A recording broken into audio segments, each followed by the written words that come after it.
আবেদন করবেন, পরীক্ষা দিবেন, কিন্তু লাইসেন্স পাবেন না। কারণ গত বছরের আগস্ট থেকে ড্রাইভিং লাইসেন্স ছাপতে পারছে না বাংলাদেশ সড়ক পরিবহন কর্তৃপক্ষ বিআরটিএ। বর্তমানে জমা লাইসেন্সের সংখ্যা 14 লাখে গিয়ে ঠেকেছে। গত 22 জানুয়ারি এই সংখ্যা ছিল 12,44,563।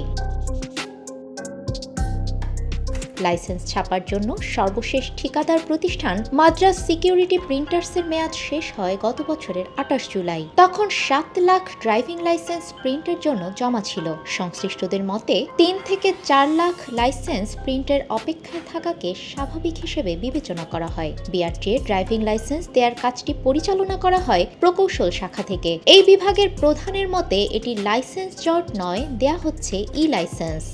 রাষ্ট্রপতি প্রজ্ঞাপন জারি করেছেন ই লাইসেন্স গ্রহণযোগ্য, সেটি দিয়ে তো চলা যাচ্ছে, এমন না যে পুলিশ সেটা মানছে না। তাহলে ছাপা লাইসেন্সের দরকারটা কি? সদ্য বিদায়ী ভারতীয় ঠিকাদার প্রতিষ্ঠান মাদ্রাজ সিকিউরিটি প্রিন্টার্সের মেয়াদ শেষ হওয়ার আগে সরকার ঠিকাদার নিয়োগ কার্যক্রম শুরু করেনি। কেন করেনি তার কোনো সদুত্তর দিতে পারেনি সংশ্লিষ্টরা।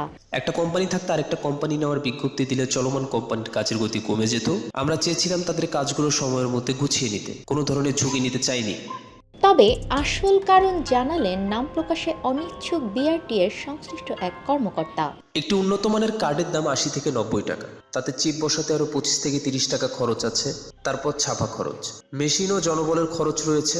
সব মিলিয়ে লাইসেন্সের একটি কার্ড ছাপাতে অন্তত 280 থেকে 300 টাকা খরচ হয়। কিন্তু অন্তর্বর্তী সরকার চাচ্ছিল 150 টাকার মধ্যে কার্ড ছাপাতে। তাই কোনো প্রতিষ্ঠান এই কাজ করতে রাজি হয়নি।